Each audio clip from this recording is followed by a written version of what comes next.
Good morning, everyone. Hey, it's the preseason, the agony and the ecstasy. We love to see our favorite players playing with the ones or sitting with the ones, depending on the team. We get to look down the depth chart, mark potential sleepers for in-season pickups. Priors are confirmed, priors are destroyed. Injuries happen, they shake up the depth charts and the ADPs. There's a delicate balance between overreacting and underreacting.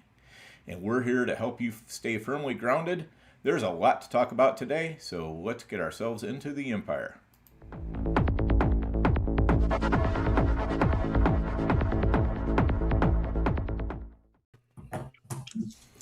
All right, what's up, gentlemen? What's going on, guys? All right, boys. Lots to talk about today. Nothing good. Nothing good. How are you though, Matty? How are you though? You look like a little sleep deprived. The cigarettes have been flowing. What's going on, Matt? You all right? I've reached my final curtain. Now we're still strong. There's a lot to talk about. Not optimal news over the last 12 hours, though. At least for me. I was going to say, just don't tell me you've peaked too early, Matt. I mean, we want to see you kind of continuing to build up until we get to the big weeks here. I might be singing that song, peanut butter jelly, peanut butter jelly, peanut butter jelly. I think we all have to remember we're still almost like a full month for these guys to get healthy. Yeah. The season starts a little later. Everybody always thinks, September's right around the corner, but we don't have to get going until September 13th, for most of these teams. So, they got some 3-4 weeks here to get healthy. I know it's a lot of nicks and bruises, nothing really long-term other than Jordan Tyson. Let's cover it all. Like Dan said, we have a ton to talk about. Yeah, so let's just start out with those injuries. Basically what we're going to look for is what's the outlook for the player, what is that doing to how you're taking him in drafts, and any effects on teammates, how that should affect where to draft him, all that kind of stuff. So, Chris, why don't you get us going with Breece Hall? Yeah, Breece Hall, not ideal when we got the tweet a couple days ago with untouched going down pretty hard with the groin injury. I know we all started thinking long-term, but now the news turns out to be, it just seems like it might be a multiple-week injury. I guess this is what I'm talking about in terms of, hey, we almost have a full month. Let Breece Hall rest up for 2-3 weeks, and hopefully he's ready to go when the season starts. Now, in terms of drafting, if you are in on Breece Hall and you're the guy that's going in and trying to hit Breece Hall early fourth round where he's been going, sometimes late third. I've seen him middle third. These are the days as a drafter you want to be getting in those draft streets. Excuse me, say that 3 times quick. Get in those draft streets and try and take a little bit of a discount on Breece Hall for people that are scared. I've seen it the last couple nights. Breece Hall falling to the end of the 4th round. Even one time in the early 5th round. So I think that's what you're looking for when these news articles pop up and these little injuries of multi-week absences. Take the advantage if you're still in on Hall. Don't back out now. Now's the time to go back in and get more shares of Breece Hall. And what that does as a drafter is it gives you different looks. Whereas if a player is living on one side of the board, maybe an early 4th, late 3rd on the left-hand side of a board, if you get a couple days here where he falls to the end of the 4th, 5th, now you could start putting different combinations together with that player. Maybe you go with a elite back from the back end with a big-time receiver and still clip a Breece Hall as an RB2 at that end. There's different combinations. So when, issues like this arise, that's when I go in and try and get more shares. There you go. Breece Hall and bubble wrap for the next 3 weeks sounds pretty good to me. So, happy to hear that. What? Anybody else got anything on Breece, or shall we move on? I think Chris said it perfectly. Okay, sounds good. Matt, you want to tackle Jeremiyah Love? Yeah, I mean, Jeremiyah Love, again, he looked really good. Why he was out there so much was the big question. I always thought he was in the 3rd round. He was a good price, but like we've talked about on the show, and I said Nelson was adamant about it early on, round 3 should basically be yellow. And that was why I wasn't really taking him in round 3, was if you started with Gibbs, or Bijan, you wanted that benefit of being able to pound yellow. So it was a little tougher there because you want those 2 premium receivers. But when he went to the 4th round, which is where I have most of my Jeremiyah Love shares, that to me was an offer that I couldn't refuse, in the fact that the third overall pick, the guy's guaranteed $51 million. I mean, it's basically the owner that stepped in there. And for me, the whole thesis was, this is a guy who was dynamic, number one, but he's a pass catcher. And Arizona will be trailing in every game. They're not favored in any game this year. So, I mean, he's going to play. And the thesis, again, is maybe it would take him the first month or so. This is prior to the injury. Now with the injury, that looks even more likely. But he was like a second-half league winner for you with a glorious, and I mean glorious, playoff schedule. So I'm still going to buy, but as Chris pointed, now he was going, for the most part, for the top 5 picks, end of the 3rd, early 4th. He's on the other side of the board probably, if he falls down there. So it's a new guy. So if you started out, hypothetically, C.D. Lamb and Justin Jefferson, A.J. Brown, Drake London, now you got a potential huge upside running back there. So, I mean, I'm still in. I'm going to take a discount, but, I mean, that's the way I see it. Fair enough. Anybody else? Anything on Love? Well, my only rebuttal is that I was lukewarm on Love where he was going in drafts, and I do think that Algier is going to be used in that backfield, and we don't know for certain, but if it happens where he's the goal line back, and now you're taking potential touchdowns away from Love, yeah, he's going to catch receptions. He's probably the 3rd down back. I just think that it causes for like a messy situation. So I need to get that discount. But even with that discount, high ankle sprain, I think it's iffy because we're not out of the woods. We don't know for certain that he's going to miss all of camp and all the preseason and he's going to be back week 1. Like that's not a certain. With Breece Hall, the coaches already said, hey, minor, he escaped a serious injury. He's out 2 to 3 weeks. He'll be ready week 1. So I feel a little more confident in Breece Hall in getting that discount, as opposed to Love. But I think it's tricky with Love, only because he's a special talent, but I just don't think Algier's going away. That's a great point. I mean, I'll just point to the Lions backfield with Monty and Gibbs. You could have running back 13, running back 10. And I'm not saying Algier's going to be running back 13 or 10. But again, it's just this team should have taken the guy the Giants took at 5. That's what their desperate need was there. And I just see them getting steamrolled. But the offense, here's the bullish thing for me. I think with the new head coach, and you heard Michael Wilson say it, the offense, it's like everything's being put into place. They got Brissett. They got, what's his name, the hillbilly guy, and they got the rookie. So they have 3 quarterbacks that look pretty competent as well. So I think there's a lot of outs for this team. And we saw last year, that garbage time could be great time. Everybody's been shitting on this Cardinals team and offense and they're going to win 2 games. But you know what? I don't care if they're going to win 2 games. I let them fall behind all the games.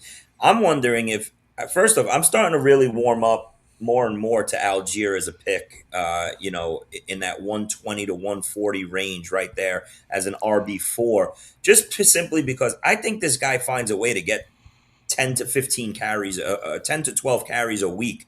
I think they have a plan of maybe having both of these backs on the field at the same time, whereas Algier is like the hammer, and you could split out Jeremiyah Love into the slot and play that way. So, but Nelson's point is dead on with the high ankle sprain. Usually I hear high ankle sprain and I'm out for the season on you if it happens during draft season, because I don't mess with high ankle sprains, especially with the running back position. So, yeah, he may be back week 1, but he may be ineffective all year. Yeah, that could be. And it's kind of, for me, as far as, like my mid-stakes drafts, I have a ton of love Dan, already. you blew a tire. I know, right? I got a ton of love already, so I'm going to hold off on him for now. Wait until I get into more of my high stakes, where I'm doing more prime times, more main events, and then see how the situation's looking then. But for right now, if I don't get him in any OCs or anything like that for a little while, I'm okay. I already got my shares in, and the same kind of goes for me on Jordan Tyson. Unfortunately, I got a ton of Tyson shares already in. And now it does not look good at all. Bags are packed in. Yeah, bags were packed. Yeah, you better he just kept falling in all the drafts I was in. So, what are you going to do? I can adjust now, but that's the way it is. 2 months. I think really what that does is it pushes Tyson down to, like, I'm probably not going to take him until we get down to like Jacoby Lane or A.D. Mitchell or something like that. I'm clearly taking him over those guys, but I'm not going to be taking them over, some of the guys that are going even just a little bit earlier in drafts. I'd rather have Dontavian Wicks. I'd rather have, Pat Bryant. I'd rather probably even, Jalen McMillan is hurt, but, guys like that, I'm probably just going to take ahead of Jordan Tyson. And then once we're down to Lane and A.D. Mitchell, all that, yeah, I'll go ahead and take him at that point. But I don't think he's going to last that long. Somebody's going to bite the bullet long before then, I think. And, really, I think it just solidifies Chris Olave. Juwan Johnson, I think, becomes a much stronger pick at ADP. And the interesting thing is Juwan Johnson's ADP really hasn't moved at all. So I think he's probably the best value there on that. What do you guys think? Juwan Johnson, for sure. He would have been one of my guys that is the biggest benefit of the Tyson injury. I think Juwan Johnson, you could start letting him creep up into that back end tight end 1 category here, especially early in the season. We saw what he could do last year. He was, getting pushed to the end of draft boards now as a forgotten guy because of the Tyson signing. But Juwan Johnson's back in play for me as one of those, guys in that Dallas Goedert range. Does Olave solidify himself in the back of the second round now? Back of the second, I would take Olave as early as middle of the second, early second, Matt. Mm-hmm. So yeah, Olave or Pickens? Mm-hmm. Olave or Pickens? I'm going Pickens. Olave. Okay. Nelson? Just depends the mood I'm in. Okay. Like that is. All right. Let's wait. 8 o'clock. 8 o'clock Pickens. 10 o'clock Olave. 100%. Nelson. Olave or Drake London? Midnight Owl. Yeah. Figure it out. I might go Neighbors. Midnight Owl. All right. Let's move it up a little bit. Olave or Drake London? Chris? Ooh. Olave. Wow. I'm still going to go London. Yeah, I think I'd be going London there. But I do think it's close. I think it's interesting because I think I probably feel better about Olave's quarterback than London. Well, can I say one thing? I mean, just from the reports from camp, I'm not saying he's having a terrible, but Tyler Shuck, who I did like late as like that quarterback 2, he is supposedly not having such a great camp. And the backup is actually supposed to be having like a phenomenal camp. Rattler, Zach Wilson? Spencer Rattler. Zach Wilson. Rattler looked terrible in the preseason, but I didn't see in the game, preseason game. But all I saw from camp was he was, playing really good, and even Zach Wilson was. I saw the press conference with him saying how in this offense it's totally different than being with the Jets. Dan, Imagine that. we have Nelson's partner, the Greek, chiming in with Olave round one. Doesn't sound like Nelson's on board. I think he's frozen over there. He's scared shitless in the picture right now, reading that. Maybe Steve G likes to play his mind games. I think he wants people to move Olave up to round one. So you got to take that with a grain of salt. But I'll stand on that hill. I think Olave for now is a top 16 overall pick. All right. There you go. Mm-hmm. Nelson, how about your guy Egbuka? Where are you at on him now? Yeah, so I just had this conversation actually. So I was an Egbuka guy. I was taking him early in drafts, and things change. Things evolve. He's got a turf toe injury, and I think I talked about this on our last stream. I think we were doing a draft at that time. So the way I look at it is there's a fine line between taking advantage of a player's price that's depressed, like we just talked about, like with Breece Hall and Love, and taking advantage of them dropping in drafts. Well, there's that fine line of taking advantage of it and then being naive and stupid and just keep doubling down and taking a guy that's literally injured. And we have no idea if he's going to be ready week one. So I look at it as fantasy football. This is not the scared part in me. It's just I'm trying to be logical. Fantasy football is already hard enough that now you're inviting that much risk that you're taking injured players to begin the season. Not for me. I'm not looking to do that. So even though I'm an Egbuka guy, I'm not going to go and double down right now and take Egbuka even when he falls in drafts. I look at it as I need to see if he's going to return to practice in the next couple of weeks, because remember, I'm drafting multiple drafts a day every day right until week one of the NFL season. So I can get back on the Egbuka train at any point in time. But right now, for me, I'm not taking Egbuka in drafts. Now, what Nelson's saying is spot on. Like, listen, it's tough enough to avoid injuries once we get going in week one. Don't give me an injury coming into the season that I already know the player is hurt or not at 100%. And we don't know how hurt he is. A turf toe for a wide receiver is a death sentence. So if that's the actual case, and when I read, and I read into this because I'm an Egbuka guy, I'll say that, going to see multiple specialists, goodbye. Like for me right now, you won't see me drafting Egbuka right now unless it's at a crazy discount. When you're going to see specialists, that means the first guy told you, yeah, your toe is fucked up. So, and how long are we going to be missing? And that's a great point, Chris, because, the thing is, how many career years start off with a guy who's in danger of missing with week one? I mean, it almost never happens. And at the point where Egbuka had been going in drafts, I want to be drafting people who I think at least have a chance at a career year this year. That's not him anymore. Oh, well, for me, it's just the simple fact that there's so many receivers I like there where he was going. So, as you guys stated, just go with just take somebody else for now. Yeah, so it's loaded. Two parts to that. Yeah, you're right, Matt. He always went in that 20 to 36 range, right? Not 36, obviously, that's too far. But I'm saying in terms of wide receivers that we all love, there's a dozen of them right there. You could just pass them on to the next guy. So the question now becomes is what's the right reprice for Egbuka? I would say I don't know, maybe 3-4 turn, early fourth. 3-4 turn. I think he's got to go later than that. I mean, are you going to take Terry McLaurin or Egbuka?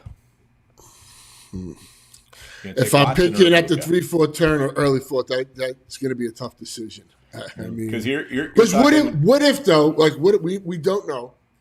What if he's fine for week one? And, that's the what if game right now. But we'll still be drafting at that point. So here's. Okay. So Matty, to my point, all of us here, we're drafting right up until week one, right? Mm-hmm. So the way I look at it is, if he's back to practice, it's like, oh, okay, that sucks. I could have taken advantage of some round four Abuka or whatever in a few drafts in August. But now you can get back on the Abuka train. What I'm saying is, if you start drafting Abuka right now in the fourth round and everything's okay, you're going to look great in a couple of weeks. Mhm. If we get to Saturday in Vegas, think about this feeling. You're setting lineups, draft season's over with. Adam Schefter comes out with a report. Abuka not playing week one. Now, how the heck do you feel? Yeah. No, I mean, that's a great point. But going back to Dan about Terry McLaurin, look, they lost the key piece of that offensive line. They added Diggs. They have a very athletic tight end.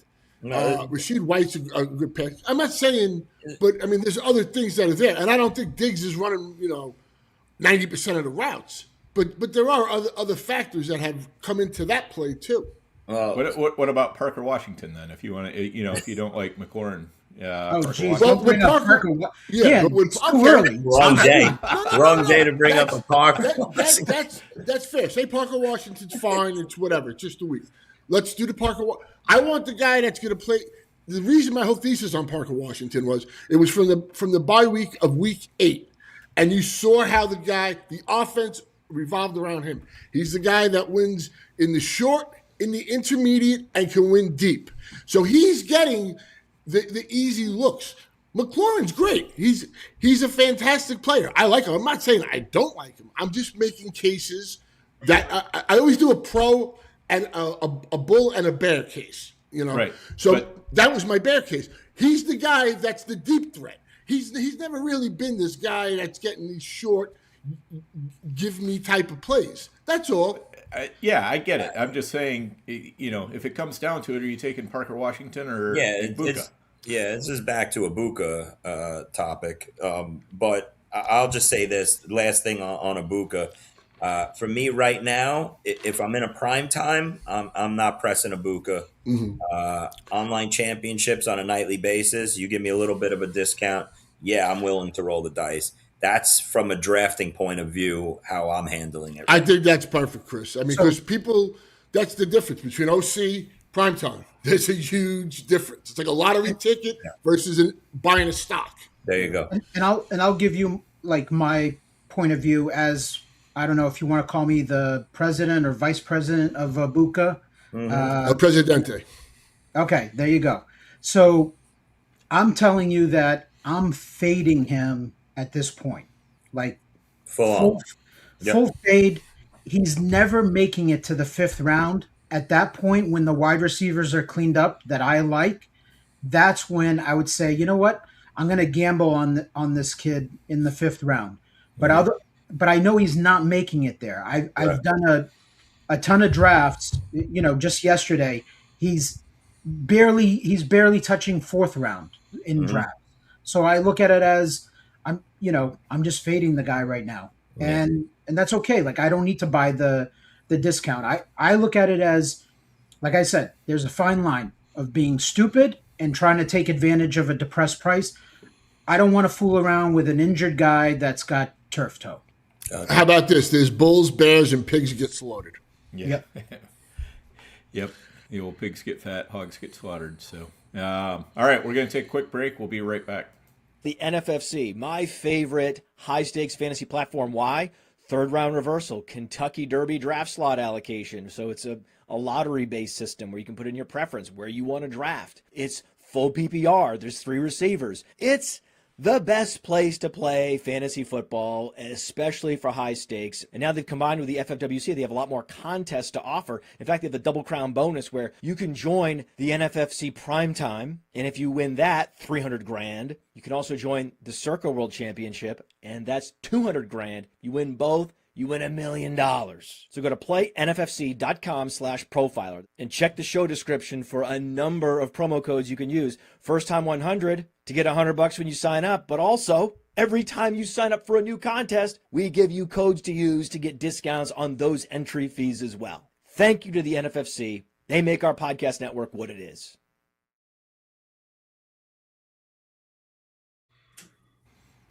All right. Just one more injury I want to hit real quick. We didn't have it on the show sheet, but I think it's a good one. Kyle Monangi, several weeks with it's back. hyperextended knee. Dan, it's back. The Monangi. Oh, I love it. There you go. You just wanted to say his name. I did. You Yeah. ought to be. What is this doing to how you feel about DeAndre Swift? Slight bump. If you were in on Swift already, there's not much of a change here. Okay. Nope.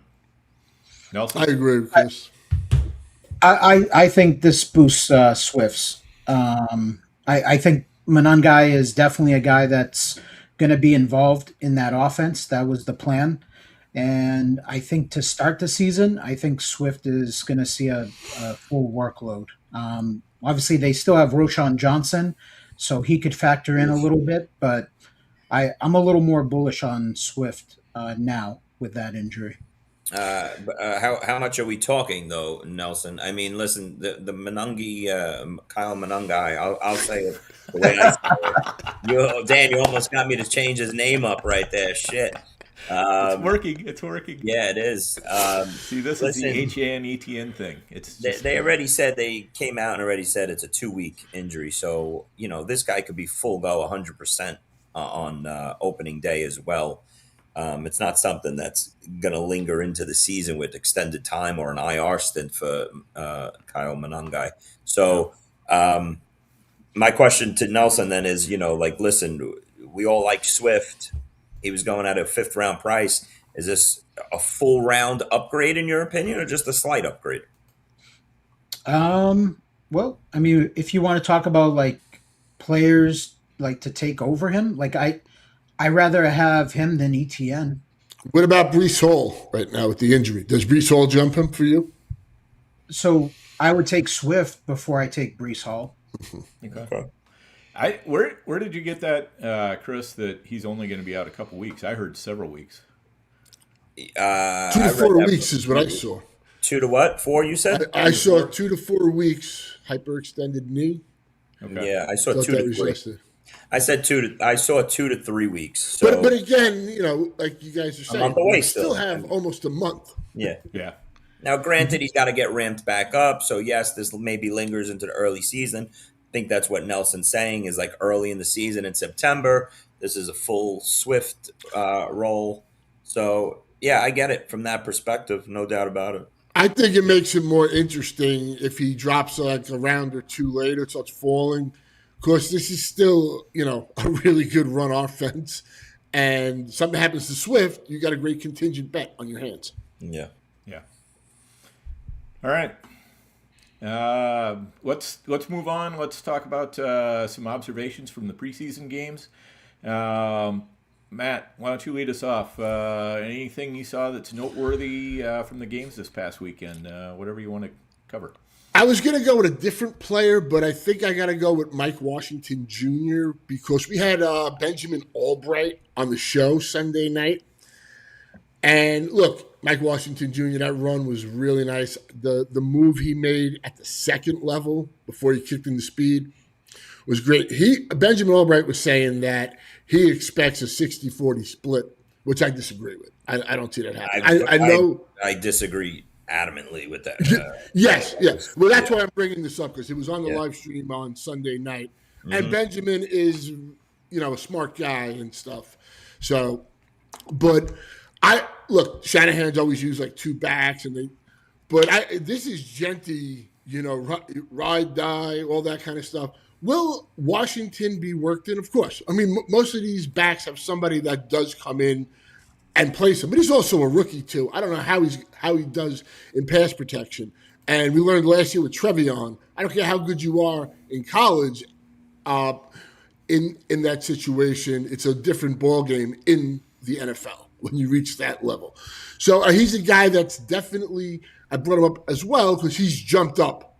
He was a 16th round pick. Now he goes anywhere from the 11th to the 13th round. You guys I see people taking him.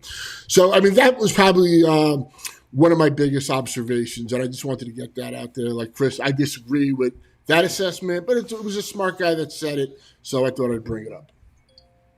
All right. I mean, I noticed for one that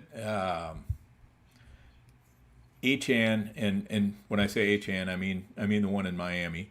His workload is really looking massive. I had been not full fade, but not very high on Achan up to this point. After seeing what he did in that first preseason game, how the offense was working, I think that might be wrong. I think I probably need to get back in on Achan a little bit more.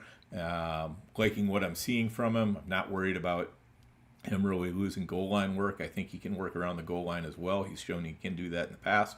Obviously Malik Willis being a guy who can steal some goal line looks, but I'm not worried about like Jalen Wright or I guess you could possibly worry about Gordon, but he almost seems to be in the doghouse at this point. So liking what I'm seeing from Achan. Okay. All right, Chris, what do you got? I mean, I think coming out of week one, and I don't take much stock into week one preseason. There was a lot of offenses put on ice, but we'd be remiss to say that Stribling wasn't the guy that was like the star of week one preseason, and drafters reacted to it in a big way these last couple nights. I've seen 7th round Stribling, 8th round Stribling on a nightly basis so far. So he jumped off the screen. I think Emmett Johnson in Kansas City worked himself into the RB2 role and up the draft board, where a lot of people are moving him up about a solid 3 rounds now. He's in one of those like strong handcuff roles in drafters' minds. So those two guys were the first two. And then something that didn't, it wasn't so much necessarily a player that jumped off the screen or anything like that, but the Chargers resting Keaton Mitchell to me, told me a little bit more of what I wanted to know. Yeah, for sure. Mm-hmm. Nelson. You're on Well, mute, Nelson, can we go back to Stribling for a second? Look, from the eye test, he looks like the guy. I'm not really a Debo guy, but there was a tweet he like either set the record or hasn't been since he had 7 receptions, like 63 yards. And then when they show you the other 2 receivers that did that in San Francisco in the first preseason game, you're like, eh. But that's, I just wanted to bring that up. Yeah. Yeah, I think with Stribling, it's probably he's moving up as he should in drafts, but if I have him on my teams, I'm not necessarily wild to start him in week 1. I'll be happy to just let him sit on my bench and see what he does to start with. I think I want to include Denzel Boston in this, but when you put a 2nd round price, like a 2nd round next to these receivers, Stribling went the first pick of the 2nd round, and Boston went a little after that. I look at these guys as 1st round wide receivers, the 2 of them. I mean, if people had that outlook on these 2 guys, both of them would have been moving up multiple rounds each, I think. I just think it's like a mind frame thing with drafters where, he's not a 1st round talent. Is this guy going to work out? They're both 1st round wide receivers here. It's the same way everybody loves Carnell Tate, Jordan Tyson, Casey Concepcion is coming in hot now too. He's in the last couple days, he's making a lot of noise on draft boards. So I just think that these 2 guys should be moving up a little bit more. Omar Cooper was a 1st round draft pick, and he seems to be falling fast. Yeah, well, I mean, I think the NFL, when you start talking to all the draft people, they'll tell you that basically a late 1st and early 2nd is basically it's all sort of the same tier. If you're talking a top 10 or 12 pick that in the 1st round, that's a different tier entirely than the back end of the 1st round, which kind of bleeds into the the front end of the 2nd round. So I have always tried to, or not always, but for the past several years, I've tried to treat those early 2nd rounders pretty much like I would treat that 1st rounder. I think the one psychological difference is if it's like not that team's 1st draft pick. Like if they had an early pick in the 1st round and an early pick in the 2nd round, they might prioritize. They might think a little bit more of that early pick in the 1st round, obviously. Sometimes those second rounders don't get quite the same opportunities as the late firsts do, but usually it's pretty close. Mm-hmm. All right, Nelson. Yeah. So my observation is not necessarily about players and the games. It's my observation is the overreaction to week one of the preseason. And you're seeing all these people, they're tracking snap counts and usage and stuff like that. My advice to people is, as fantasy players, is to you got to really know how to filter through all that information, because some of it is useless information. And I look at it as, with NFL coaches and teams, like, you got to look at it as, what are they trying to accomplish in the preseason? And it's a vanilla offense that you're running.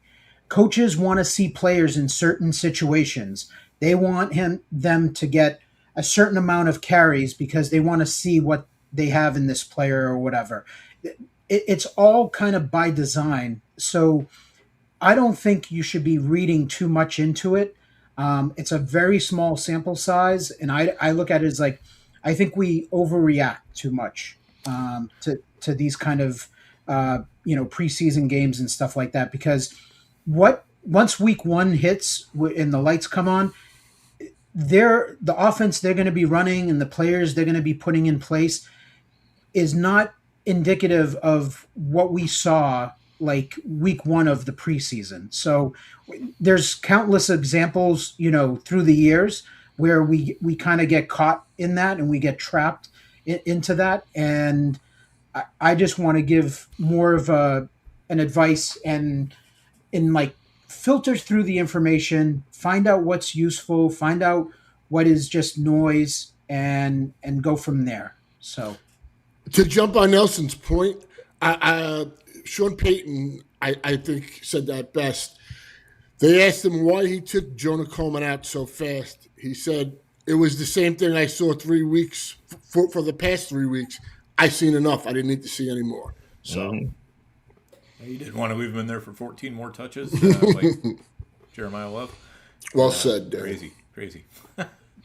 Yeah, I just think that, like, when people sit there and start tracking targets and stuff like that, and, like, this guy caught 2 passes, oh no, sound the emergency, this guy had 0 targets or what. I think we're doing too much. Right. I think you just have to be careful with that stuff. And I think that's part of the edge in fantasy football, is the guys that can kind of, filter through a lot of that information, will do well. Other guys get caught up in the hype and move players up and stuff like that. So Scott's asking a question. He's asking, would you use targets and route runs? Here's something that I would say. Adonai Mitchell, who I always talk about, he was the wide receiver too. He was in all those sets. He didn't really do anything, but that to me was something. That was a statement right there. So, Matt, good job of finding. Matt, good job of finding Scott Kobe's comment in the 800 index of suspensions comments. Give it a break, buddy. Relax a little bit. You're having a conversation with yourself in the comment section, so why don't we take the foot off the gas a little bit? Go ahead. What I can tell you, to Matt's point, it's things like that would be like a takeaway. Okay, Omar Cooper, people are firing him up in drafts or whatever. That is a good indication of, guess what? Mitchell is ahead of Cooper, and that's right now that's probably how it's going to go so far into the season. So that would be something that I would look into. Like, that would be something I could take away and say, okay, Cooper's buried right now. There's a couple other examples that's not coming to mind right now of, like, players where you're like, oh, I like this player, but then you look and you're like, wait a minute. Keaton Mitchell rested, didn't play with the backups. He was rested with the starters. That could kind of give you some information of how they value Keaton Mitchell, right? So things like that. But as far as in game and, like, hey, this guy got 12 carries or whatever. Like, I'm not really reading into that. I think what we're saying is you got to, whatever you see in the preseason game, you have to take it into the background of, whatever drumbeat has been going on throughout training camp. Sometimes if you just see one big performance in the preseason, but there's not, kind of that drumbeat behind it of, that, hey, this player is really turning heads, on a daily basis in practice and things like that, it may not mean that much. But if you see, and the opposite can be true too. You might hear about a player who's turning heads in practice all the time. He gets out there and he gets 3 chances in a game and it doesn't go his way. And people are like, he's terrible. And all of a sudden he's surprising people, week 1 of the season because they were too focused on these tiny little instances rather than the overall drumbeat of what's been going on for the entire time. Yep. Josh Jacobs will return to practice today. Just want to throw that bit of news that just came out. So something of relevancy. I'm still bullish on Lloyd, though. I think they really want him to have a role. And, maybe the past couple of years of Jacobs, just all those carries and everything, the injury at the end of the season, he had something in camp, Yep. All right. Plus the legal matters. All right, guys, then what do we got? All right, let's do. Let's talk about some players that are moving up. Underrated player hasn't moved much yet. You think they might be able to move up draft boards soon? I don't know. I'll throw out a couple. Rico Dowdle. I'm not sure why he's going so far behind Jalen Warren. He certainly can catch passes. I mean, I think it's kind of yet to be understood which one of them is going to be the favorite of Aaron Rodgers, which is probably what's going to matter more than anything else. Obviously, whoever is the running back has to get sent out on the field for the play, but Rodgers has a lot of clout when it comes to that. So. Well, can I just jump in there, Dan? Yeah. First off, because I don't understand this backfield and the way, you hear a lot of Rico love. What did Jalen Warren do last year to not come into this season as the lead back? And if you listen to Aaron Rodgers all last year, he's obsessed in love with Jalen Warren. Okay? Well, no, last year he was obsessed and in love with Gainwell. No, he loved Jalen Warren too. I don't know. I don't remember the comments with Gainwell, but he loved Jalen Warren. He had Gainwell back there with him constantly last year. Sure, because he earned it as a pass catcher. But Jalen Warren was solid all year long. I just don't understand how Rico Dowdle comes into this team and all of a sudden, is looked at as the lead back over Jalen Warren. I don't know, Nelson and Matt, how you guys look at it. Hang on. I don't think he's the lead back. I didn't say that. Let's slow that one a little bit. I just said I don't see why he's so far behind Warren because I don't think it's clear that Warren is better than Dowdle as an overall running back. No, I think Warren this year has the Gainwell role of last year, which in fantasy I really want. Yeah. On third downs or passing downs, he wants the protection. The guy can't move. Dowdle has the head coach advantage there. He brought his guy in there. They have that thing. So I like Warren. I'll tell you straight out, just for the pass catching. The Steelers had 113, 14 targets to the running backs last year. Right, but Dowdle also good receiver, probably a better runner than Warren. I just find it interesting. Maybe I'm the only one. I don't know. I think Dowdle could definitely move up draft boards. Okay. All right, Chris, who you got?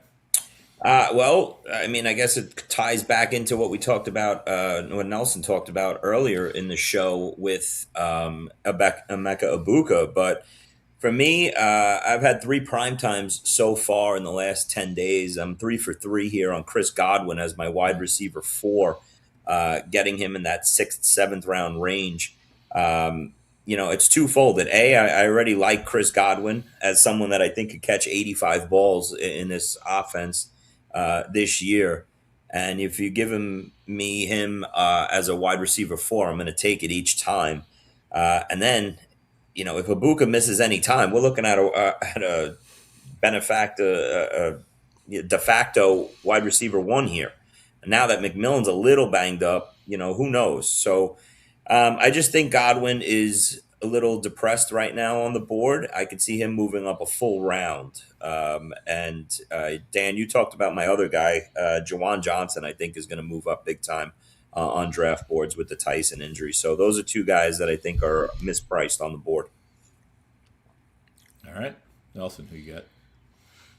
Yeah, Chris took mine. I think Godwin is the obvious guy because of the injury. You're talking about a guy, even if like Egbuka is back and he gets off to a slow start, I think Godwin's going to benefit from that.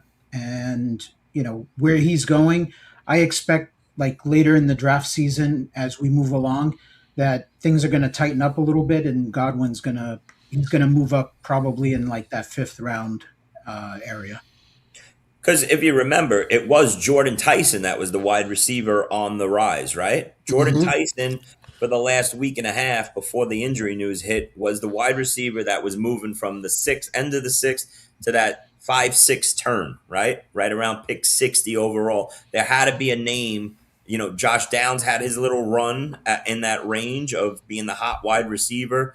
Then it was Jordan Tyson.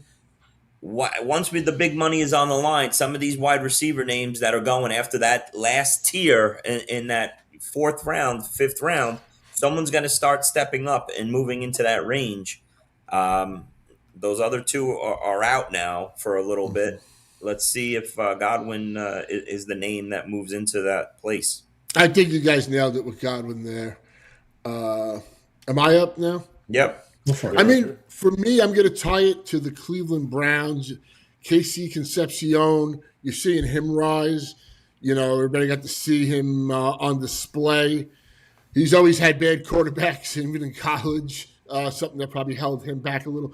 But I'm going to go with one of his teammates. And he's not like Harold Fanning, to me, really should not be a 9th round pick. This guy had the greatest FBS season of college football. Came into the league last year. What is he? 21 years old as a baby, with a really good tight end in David Njoku on his team. Terrible quarterbacks. It was Gabriel Shador, and the guy's a monster. I mean, this is one guy I think he's been mispriced all summer, and I got him in the 9th round of Primetime, a slow prime last night. And I just don't get it. I don't know why he's going behind Kyle Pitts, or you can make the comparisons. The Lions, that's a really good team with a last place schedule, so I can understand that. But I just think this kid's a beast, and he is still going to dominate. I think he's only going to get better. Fanning, right? Yeah. Matt? You said Fanning I was talking about. Yeah, you froze for a second, so I don't know.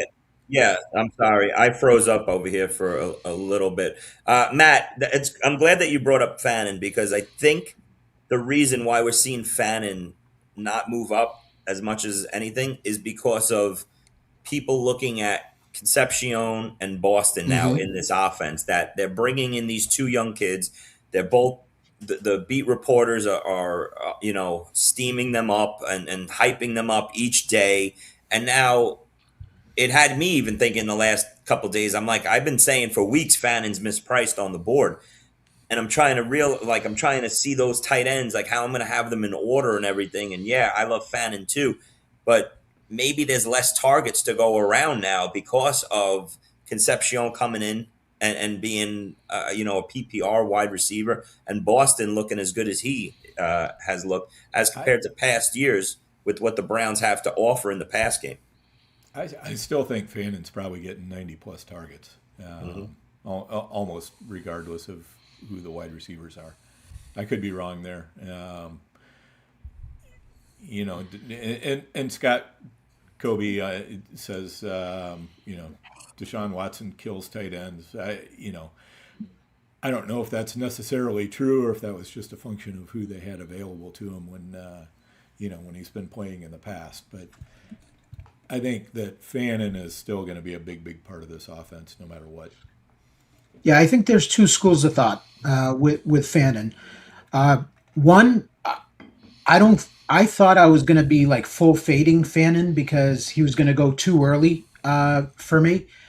Ninth round is nice. I'm okay with that at the NFFC. So I look at it as, yes, KC involved. There's more weapons involved on this team, and it's not going to be a top 10, top 15 offense. I think we can all agree on that it's going to be more of a bottom tier type of offense.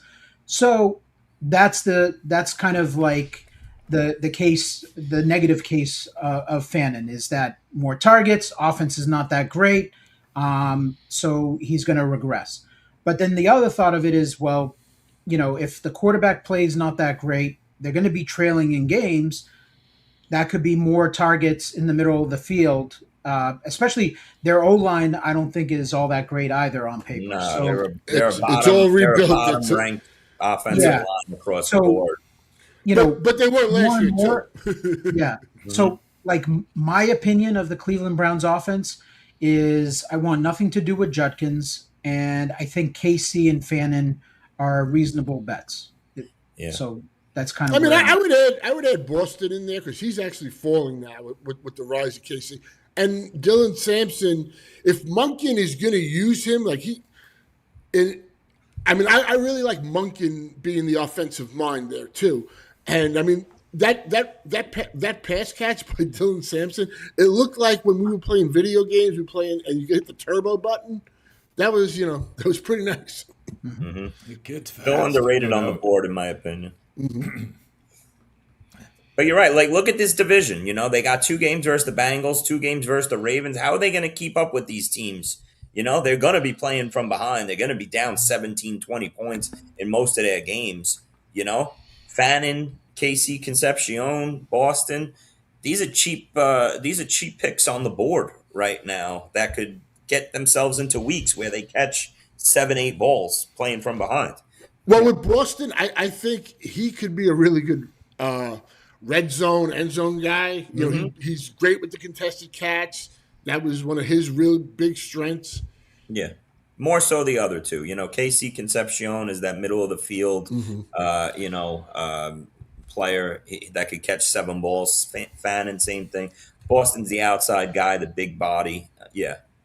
Hopefully they realize that every target by Jerry Jeudy is just a gift to the opposing defense, and they figure out a way to minimize that. So let's move on. This is a topic that Chris came up with when we're talking about the show sheet, what we talk about. I thought it was a really good one.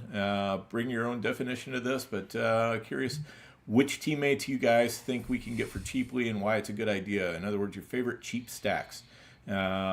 Chris, your idea, so lead us off. Yeah, Dan. Cheap stacks, it's something that we all try and do at the top of the board, right? And straight through is get our, big time wide receivers stacked up with a quarterback, whether it's like a Lamb and a Dak and on and on and on.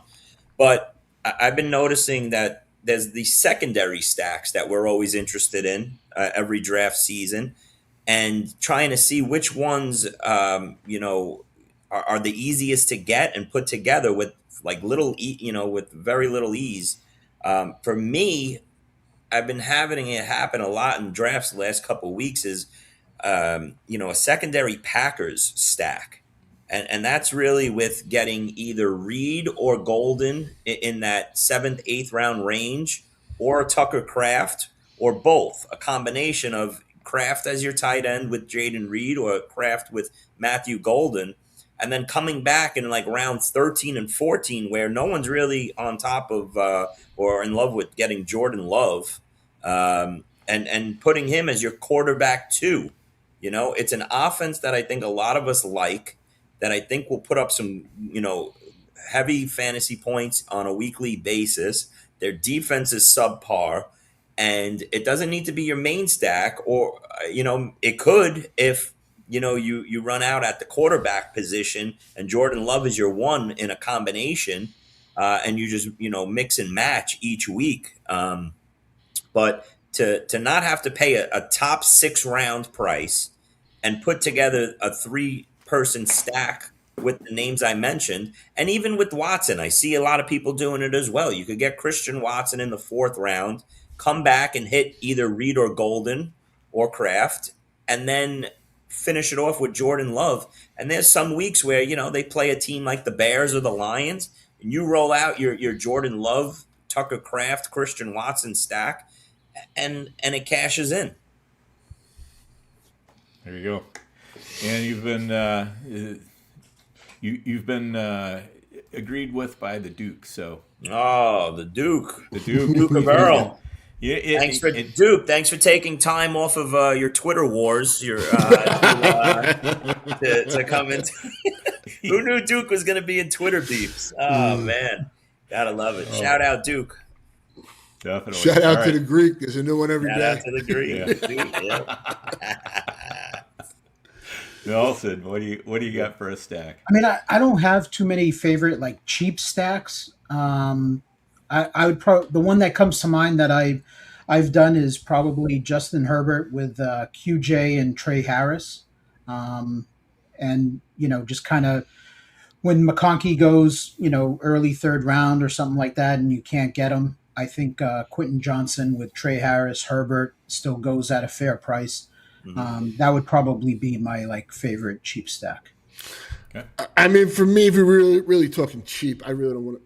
You could do like Tennessee or Arizona, but what's actually like affordable, especially he went back to practice yesterday. But the Denver Broncos, if you wanted to do that, you could get Waddle in the 4th round. The past week he was dropping into there in some spots, and then you can go with a Sutton or Pat Bryant.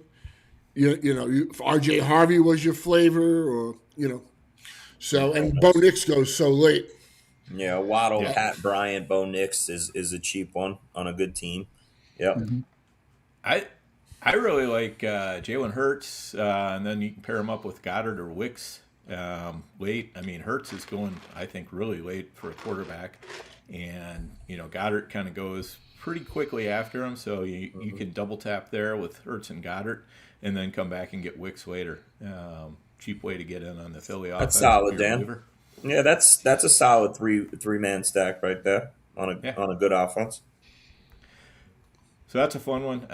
And then one other I just wanted to mention. I think it's fun to put Kalen Black and Jordan James together. A lot of times you can catch them in the 17th, 18th, 19th round. Just in case a CMC thing is anything. If you get doubled up on both of those guys, I think that could probably do pretty well for you. Yep. All right. We're going to take a quick break here. We will be right back. And we're back. You go, Nelson. Was that good timing, Dan? That was good. You were a little bit early, but I understand the eagerness. I mean, All right. So really last main segment here. We'll quickly, and I want to kind of fold in our draft board observations with this. We'll break down a primetime draft. I'm going to put it up on the screen here. So we can talk about this in general. If you have any observations of things you've been seeing over the past week in drafts that you want to drop in there as well, feel free to do that. But just, anything you're seeing here, Nelson, this was your board, so why don't you kind of get us started on the board, what you're seeing, anything you want to, get us going with. Give me 1 second, Dan, because I Nelson, had this was the board from the other night. Were we both in this draft, Nelson? That's what I'm. So they're all running together. I'm trying to see. In other words, maybe. Yeah. So the board I had up, Dan, that you sent yesterday, is different from this one. Oh, is this the wrong one? Here, let me. I'm trying to. Yeah, hang on, it is actually, Dan. All right. Yeah, Hold on. this isn't the right That's board. not the right one? That's correct. Okay. I'll find the right one. Hang on. In the Anyway, so in the meantime, while Dan does that, this is one of the things I wanted to talk about as well. Is obviously the draft board. I think this past week has changed as much as it has at any point all of draft season. Obviously, the injuries have played a factor, but I'm really not talking here in terms of early in on the board. I'm not talking like the first 3, 4, 5 rounds. We all know it's basically the same structure right now, right? The first 2 rounds are going the same way. The 3rd round is all yellow. The 5th round is all green. Quarterbacks are still going in the same place they are. My biggest observation, and I wanted to ask you guys if you guys are noticing it, is about a month ago when I came into draft season, the board as a whole, I couldn't really find a lot of serviceable wide receivers after pick 100. Okay. And I thought there was more running back talent and depth after pick 100 than there was wide receiver. Now I feel like it's completely flipped. Okay. And I feel like the running backs, the secondary, the running back handcuffs are being moved up, probably because the running backs in that 6th, 7th, 8th round range are moving up. Okay, so people are trying to get their RB3s and 4s quicker.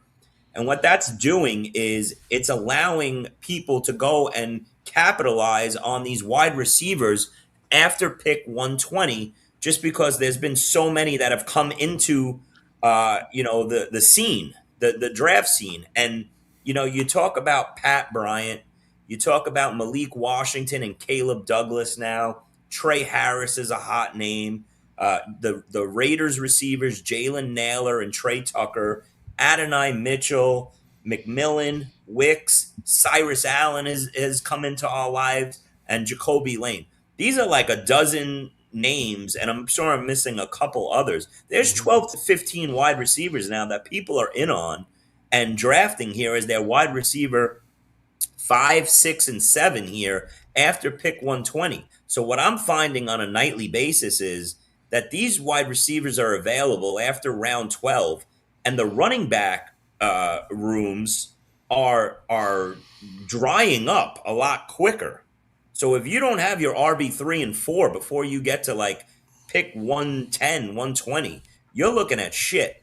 So I just wanted to make that my observation really on how I'm feeling in draft rooms lately and see if you guys are noticing it the same. Nelson and Matt, you're drafting on a nightly basis. Dan, I'm sure you are as well. But that's my full observation on drafts recently. Your thoughts? I think you nailed that. That was a great Popal passage there. Passage. I mean, I like those guys as my 5, 6, 7 type of wide receivers, but it still comes down to, like, my observation is, yes, everyone's into those guys. There's some hype guys. There could be, where there's smoke, there's fire with a couple of these guys that actually might be valuable and relevant when the season starts. But I still think that what I'm seeing is that the wide receivers are starting to creep up. And again, this is not me trying to be stubborn and saying my prediction from a couple of weeks ago that receivers were going to move up as the draft season goes on. It's just an observation that I am noticing is that the number 1 receivers, number 2 receivers on teams have moved up, and there's been a couple of drafts that I've been in where like the 3-4 turn or the 4-5 turn is like wiped out with the wide receiver. It gets ugly quick at wide receiver. So that's kind of one of my observations. I'm noticing the running backs that are like clear like starters, even if they're in a somewhat of a committee, they're the clear like starters on their teams are like falling to like the 5th round. Sometimes they leak into the 6th round of drafts. Yeah. I think that's a fair observation. And the way I look at it is, if you fall behind at wide receiver, you have a much, much harder time catching up than you do at running back. At running back, you can still, and even he's moved up a little bit, but you can get a Jordan Mason in the 8th round. I mean, you can get if you need to, you can get an Aaron Jones in the 11th round just to get you off to a good 2-3 first weeks while somebody else ramps up. There are ways that you can play the running back room that are a lot easier to deal with those kind of mid to late round picks than there are the wide receivers, because like Nelson said, if you're looking at somebody in the after pick 120 as your wide receiver 4, you're probably in trouble. No, I think, but yes, I hear what you're saying, Dan. But I'm thinking more like, you could build your wide receiver room early with your main guys. It just used to be, like a ghost town to complete your wide receiver room after round 10. And now you're starting to add all these names as your wide receiver 5, 6, 7. And I wonder if it's just in people, drafters' minds that, hey, I don't need to pound 4 in a row early because I could get 2 or 3 early. I can hit my running backs. And I like some of these names, and I could start putting them in my team in 10, 11, 12, where people used to say, oh, my God, I better get my 5 wide receivers in the first 8 rounds because there's dog shit after round 10. But now there's names coming into the board, like all these guys' names that I just mentioned were barely on the radar a month ago in terms of like hot names that were being drafted a lot. So that's just my... Yeah, I think the picture is just getting more clearer, right? As training camp goes on, we're getting more information, and we're seeing like a guy like Pat Bryant, right? Not really a target for most people, even like late in drafts. He's getting a lot of training except camp, for Paul Spateri. except for Paul. Paul was on that. So he's getting a lot of hype, and people are looking at it like, okay, we're going to move him up. I still look at Pat Bryant as a guy that I don't think he's playable, but if I can get him as like my 6th wide receiver on a team, I look at it as he's one Waddle or Sutton injury away from being very relevant. And so it's kind of like gathering handcuff running backs. He's a handcuff wide receiver, kind of, where it's that's where I'm at, Nelson. Yeah. Take a look at team 6 and 7. Okay, there's a couple teams that went heavy on running backs early, and you kind of see where they're at on wide receivers. This to me kind of illustrates Nelson's point. You got JSN, Sutton, Metcalf, Pittman on team 6, through 8 rounds. I mean, that's an okay 4 wide receivers, and they got 4 good running backs. But then team 7, they go triple running back, and it's Parker Washington, Brian Thomas, Dejon Stribling, and Alec Pierce. This might be Liam Cohen drafted team 7. I would rather have team 7's receivers than team 6, I think. What's that? I'd rather have team 7's receivers. After like JSN, that's the big difference there. Yeah, but the point is, you're kind of relying on Stribling and Pierce, pretty much right off the bat. You're relying on Metcalf and Pittman on the other team right off the bat. I personally, I wouldn't want to go either way. I think in a 3 wide receiver, you got to start. Back to Chris's point real quick about the running backs jumping up. I think that was just all about what we saw this weekend.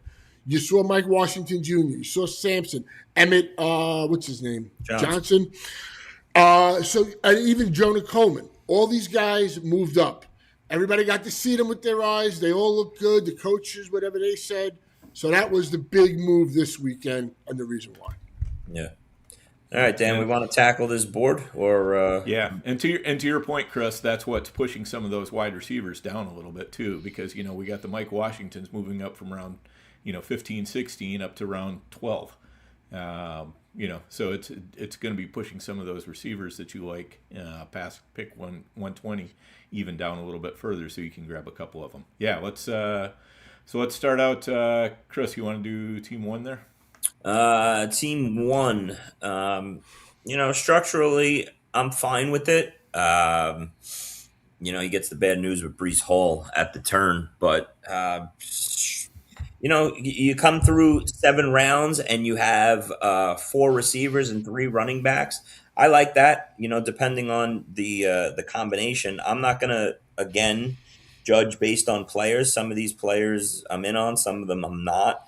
But you get your 7 skill players out of the way, and then you hit on a top 5 tight end and a solid quarterback. At the turn, no issues with that. He's going with Quinshon Junkins probably as his flex player to start the year off, and he just needs either QJ or Wandell to be a solid wide receiver 3 to start. So it's got some depth. You can't really pick too much apart here. We got an injury update, which scares the hell out of me. I didn't realize it was that bad. Mike LaFleur confirmed Jeremiyah Love won't need surgery. Won't need surgery. Yeah, which is good, but yeah, that's not what you want to hear. No. Yeah. Yeah. I mean, I guess better than back to my point. Fantasy football is complicated enough when we trying to hit on healthy players. Never mind, picking injured guys. Yeah. Team, we just don't know the severity of a lot of these injuries. And like I said, I'm not trying to be a pussy about it. I'm just saying that you have to be smart when you're going and trying to take, injured guys. Yeah. Yep. No, maybe James Conner and Trey Benson won't get shipped out after all. Maybe there's the black hand, Trey Benson. Trey Benson's so buried on the depth chart. I heard that there was guys I never even heard of that were getting playing time over him in practice. So, well, if Tyrone I hear his Tracy legs are stop picking sticking up out of a blocks. field in China. He's so far buried. Yeah. All right. Nelson, why don't you do team 2? Team 2 is Gibbs' team. You go 3 wide receivers. I do believe that that's my favorite way to build a team. I'm not saying it's the right way. I'm not saying any other way is wrong, but that's my preferred way is to go, once you take Bijan or Gibbs, you go 3 wide. I don't think you take a running back. I don't think you take a tight end. You got to get the 3 wide receivers while they're still there. Right. Comes back with Montgomery. I'm good with that. The 6th round is where, again, I could be wrong on this, but I'm not into taking a 3rd running back at that point unless, it's a guy that I think is more of a home run. Bucky could be a home run, but I think right now he's in a tough committee with Gainwell taking receptions away. We don't know for sure if he's going to be the goal line back. So I think that's tricky. I would probably have gone wide receiver there and felt a little bit better about my 4th wide receiver being in the flex. But I like him going and getting 2 more wide receivers, some high upside guys in Higgins and Reed. I like the double tap of the quarterbacks. I don't care for Kittle and Kelsey this year, so I don't really love that. Mm-hmm. And then it gets a little crazy. Goes on to take Jawan Johnson, which is that's just telling me that you didn't like the Kittle Kelsey picks to take Jawan. And then later in the draft, in the 19th round, you take Tonjes, which I do believe is a good pairing with Kittle, but not after you have already freaking 3 tight ends on the team. So I think the back half of the draft got away from this owner. Mm-hmm. That was my observation when looking at this team as well, Nelson, was the tight end position. I really don't have a problem with anything else he did. Obviously, we both feel the same way in terms of you draft Gibbs or Bijan, you start going 3 or 4 yellow after that. That was my problem with team 1. But if you get there in a different way after 7 rounds of 4 receivers and 3 running backs or 5 and 2, whatever it is, that's how you get there. But for me, the Kittle-Kelsey combination, that's a lot of age, and that's a lot of question marks early. So that would be my drawback on this as well. Mm-hmm. Team 3, real quick. Hey, Nelson, you got the one on Thursday afternoon with the Allen and Theo live stream. I actually put down in my KDS for the first time this year 3-1-2. And I got 3. So I did want another chase team if possible here. So I do love the start. You know, Kyron, I can't kill the player because he's been very productive. The Rams' offense, the run. My problem is, for me, with Garrett Wilson, Tet, Parker, Watson, I'm going 4 wide and just hammering, you know, my advantage at wide receiver. I mean, the other thing I'll say, I love the first 3 receivers. I'm very high on all 3. I'm in the minority. I think Pickens has a chance to just be as good as CD Lamb outside of 2023.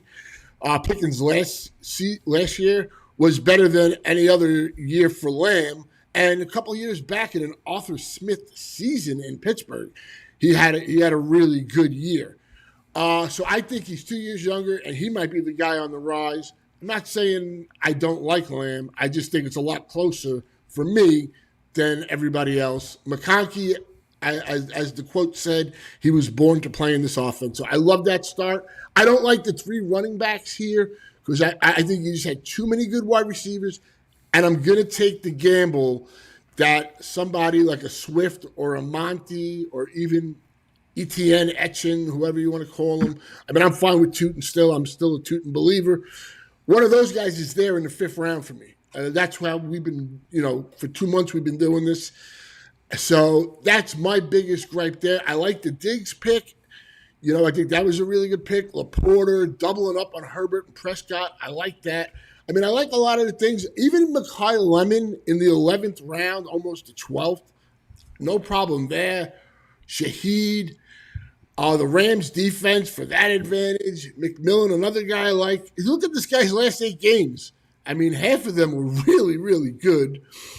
And, you know, and you also got the Texans kicker, which I like. You get Barner as a free look. I think this was a really good, and his 20th round pick seems like he is the Giants wide receiver too. They were saying that a week or 2 prior. I took him in one of my slow primes back then. And if you saw Sunday, this guy is a end zone weapon.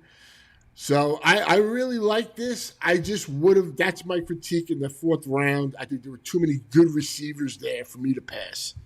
Okay, so I'll jump in real quick because, I've been loving from the middle of the board the 3 receiver, then 3 running back, and taking the value at the running back position there, and then coming back and hitting the receiver. So I don't have any problem with that build. What I do have a problem with, and I don't want to contradict myself when saying it's really about structure and not players, but in this instance, you know, going with an unproven talent rookie in Price as the RB2 and then coming back with Brooks, to me, I just think you go with Monty there and you put a solid back, and then when you put a Brooks or a Corum type, guys that you kind of feel like, yeah, listen, you know, I want it to play out a little bit, but those are the home run hitters down the road. I think it's a little unstable to have Price and Brooks as your 2 and 3 there. The Herbert Prescott, yeah, I mean, listen, 2 good quarterbacks. But if you're spending up on Herbert, I don't know if you really need to go right back with Dak, but I understand what he's doing, hooking Herbert up with McConkey and Dak up with Pickens, but you know, you could have went in and got something different where you took Prescott in the 10th there. Well, Chris, one thing I would say, like, again, I would have made that gamble. For me, that was my argument. I'm making the gamble that the running back's there. And say you get Brooks. Say it was Monty and Brooks. Yeah. And then in the 7th round, you could most likely a Mason or a Dobbins. Dobbins went just prior. But one of those 2 guys is a really good chance that they'll be there. So that's the way I would look at it. You know, so. Okay. All right. Team 4, I think we can all agree, is a very terribly drafted team. I don't know what this guy was even thinking.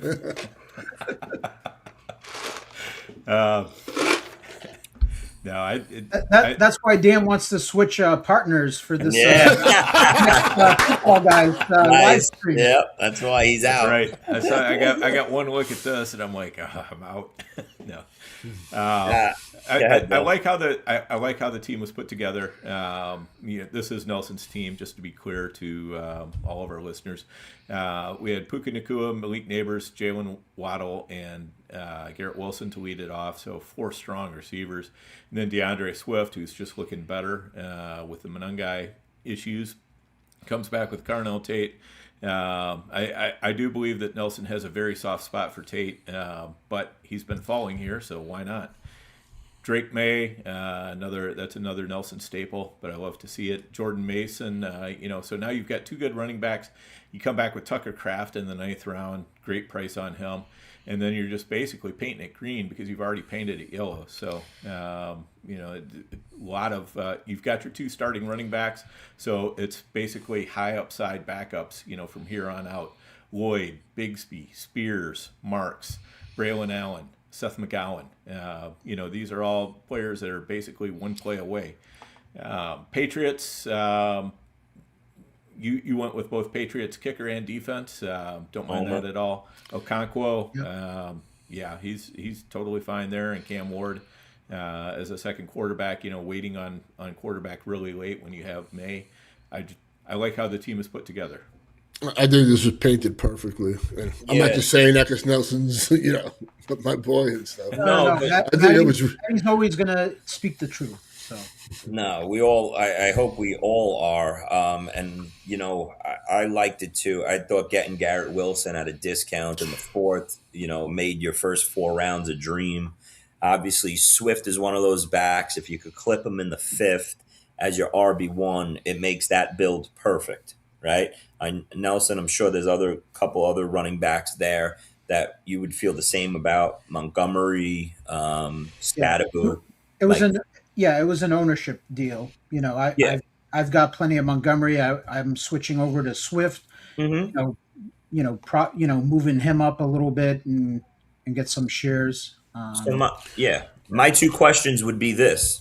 Yeah. Say there's a running back run at the, in the 5th round where usually these drafts get real green in the 5th round, and you miss out on Scadaboo, Swift, and Monty, where most of the times Swift and Monty don't make it back to you in that position out of the 4 hole, right? Yep. That's the difference to me when you're building teams like this out of the 3, 4, 5 hole with wide receiver heavy. When you go 4 wide, this is why I've been a proponent of saying I'm not in love with going 4 wide this year. I do love going 3 wide if I'm a wide receiver heavy build, but I like to start my running back room a little earlier. Right now, Nelson, this works out for you. I love this team that you drafted. I was in it, obviously, and I'm not just saying that. You get Swift. You had a choice of him and Monty, right? But if these guys didn't go and you had to start your running back room with any names after Monty goes off the board, then I'd be singing a different tune to you. Okay? Mm-hmm. So, it's 50% skill, 50% luck. I got a counter for that, though. Say it again? I have a counter for that. Say Swift and Monty aren't there. Yeah. I mean, at least what I would do is go with the upside backs and then, hit a Mason and try and build it that way. I'm going to, Dobbins was gone, so that kind of sucks. So you got to, be a little more creative. Well, okay, so I get that. You have to draft running backs, Matt. So you start with then you would go with a Brooks and a Trey Henderson. But those guys as my RB1, I think changes the look and dynamic of a team like this that Nelson had. Hold on. He's still. You come back around. My question to you was the Tate pick. Now I'm going to assume that. You took the value on Tate, but coming into that pick, you're kind of, you would have probably jumped at Brooks to be your RB2 in that slot right there. But are you more inclined to jump right back in and get the wide receiver 5 there when you have a strong 4 built in, and then go draft a Carnell Tate, maybe the running backs that you don't like dry up before you get to that pick, maybe a Trey Henderson in that range, and then come back knowing you could still probably get a good wide receiver 5, on the turn in rounds, 6 or 7. That's just my 2 cents there. I don't know how you feel about that, Nelson. If you want to talk about the Yeah, Tate in particular. yeah.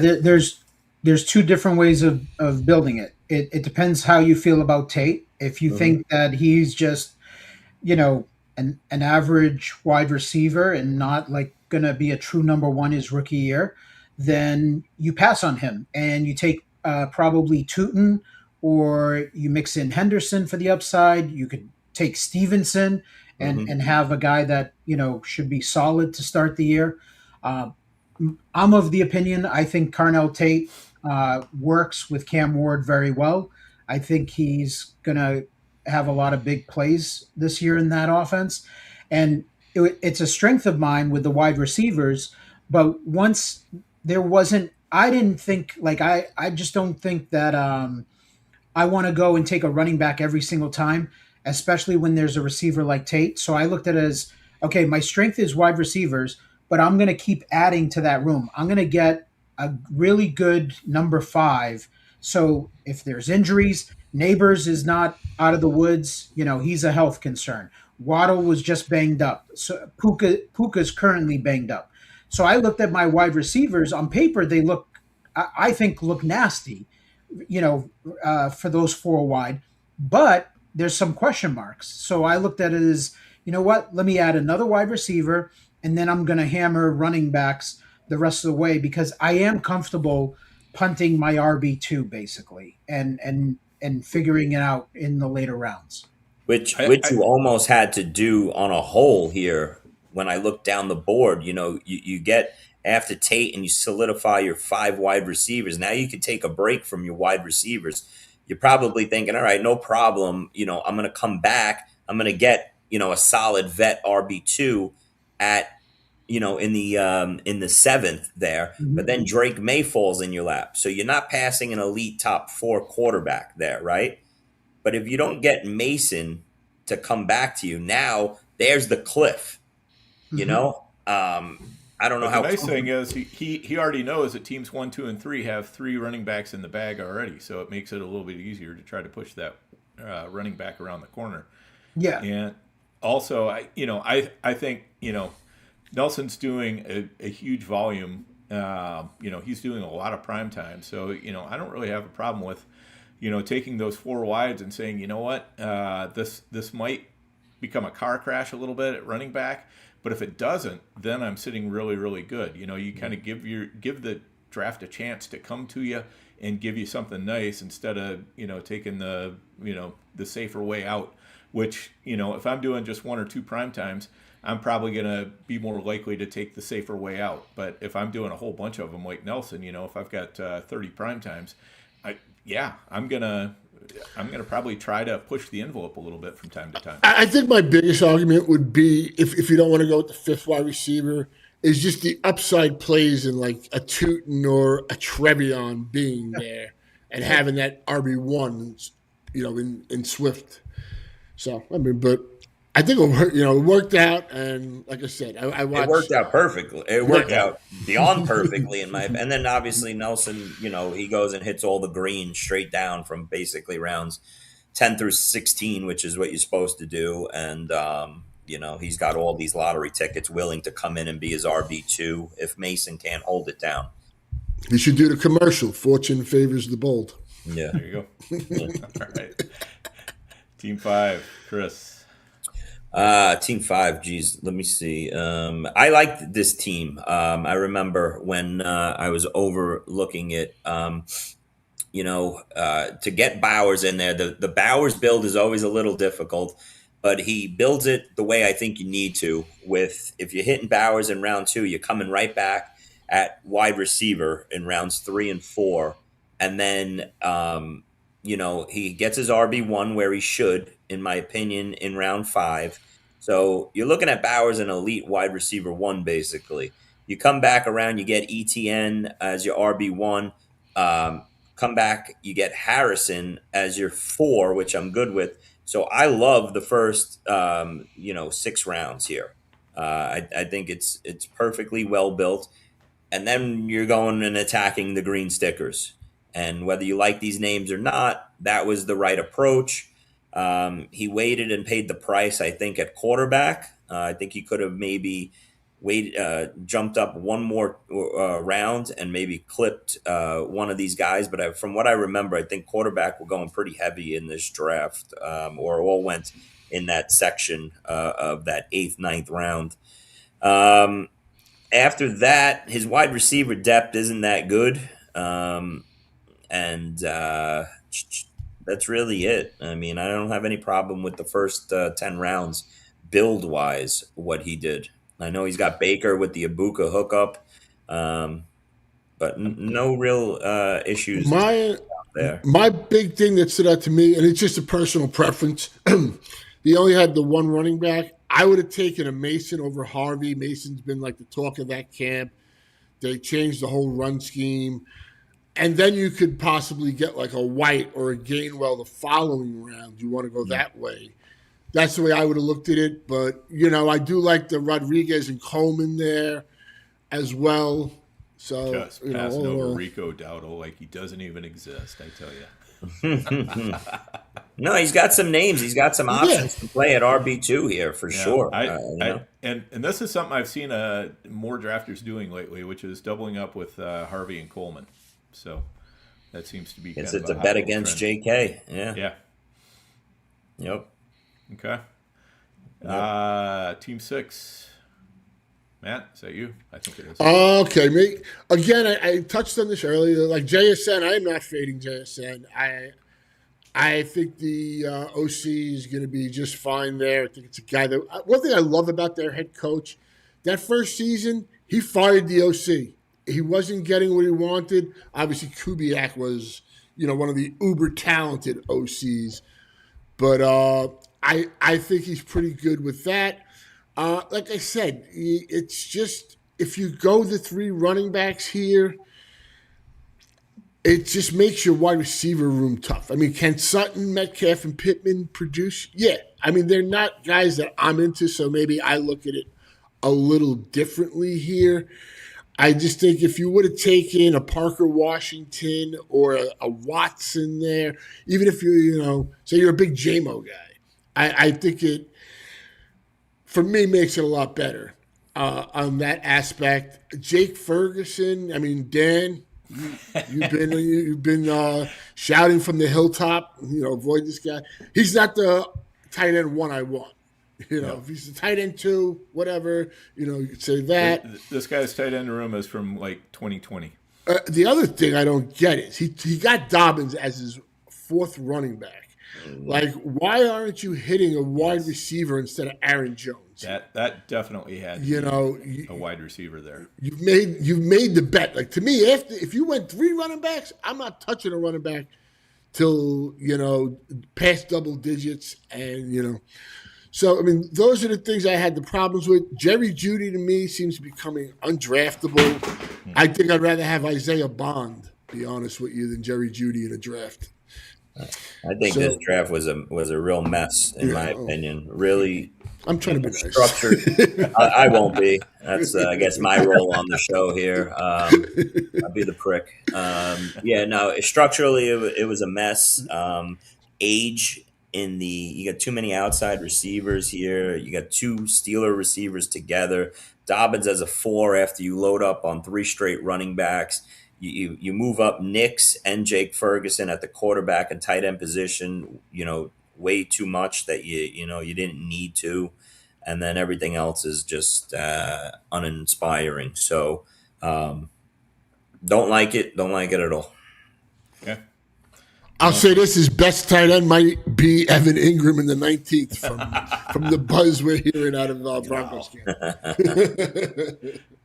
How about that? Evan Ingram, T.J. Hawkinson, Jake Ferguson.